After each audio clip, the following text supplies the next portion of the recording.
I'm not afraid to be a martyr.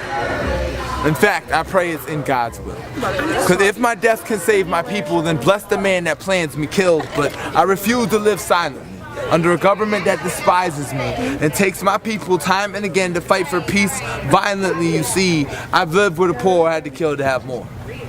And I've seen how the sword kills those who have swords, so forgive my confusion as I try to explore how the hell can peace be a reason for war?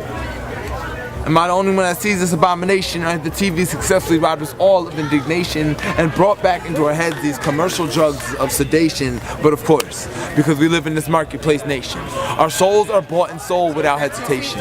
Short-term simulation replaces quality relations, and now we'd rather learn from the web than earn a quality education when the best teacher is experience. And that's why I'm out here now.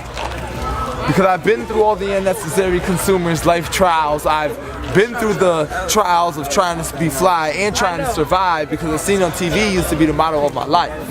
But I'm a different soldier now. No longer desperate for acceptance and applause. I've defected to the righteous side, and I'm not afraid to die for the cause. I will take my pain and my struggles and load them in my rifle of revolution, and I'll be on the front lines for the battle of our minds, and best believe I'll be shooting. I will take all of my jail time, mix it in with some gunpowder, put in a grenade, and step on the case fight to power. I will take my love for my people and a cross on my bag, and help up every fallen soldier like the medics in Iraq forget bombs over Baghdad. This is bombs over our dads, because I can't help but think that mental oppression is what gets them to try crack. I can't help but think they intentionally gave my older brother cancer, because they seen him as a positive role model and a potential answer that we need to lead, to succeed. Now they're playing dirty. Chemical warfare. It's all fair as long as they take you off here to make sure that you can't promote self-growth.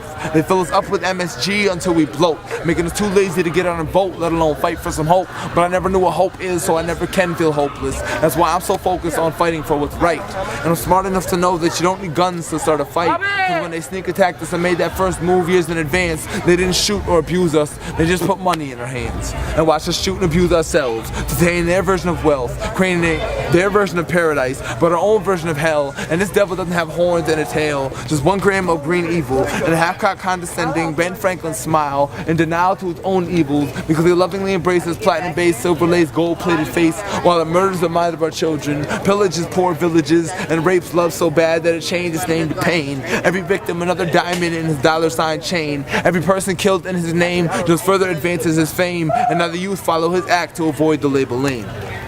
And there he is, our true enemy in all of his might, bringing war to the poor people who don't even know there's a fight. And it's not right for me to take this revelation and keep it all to myself, so I stand out here tonight to ask each and every one of you for help. I will be the alarm clock that wakes us up so we can see for ourselves that we cannot win in this war unless we fight in it together. Above race and above class, we must fight to make life better. We must fight for the truth, and we must fight for the youth and their goals. But most importantly, we must fight for our souls. And for that, I am not afraid to be a martyr. In fact, I pray it's in God's will, because if my death can save my people, then bless the man that plans me killed.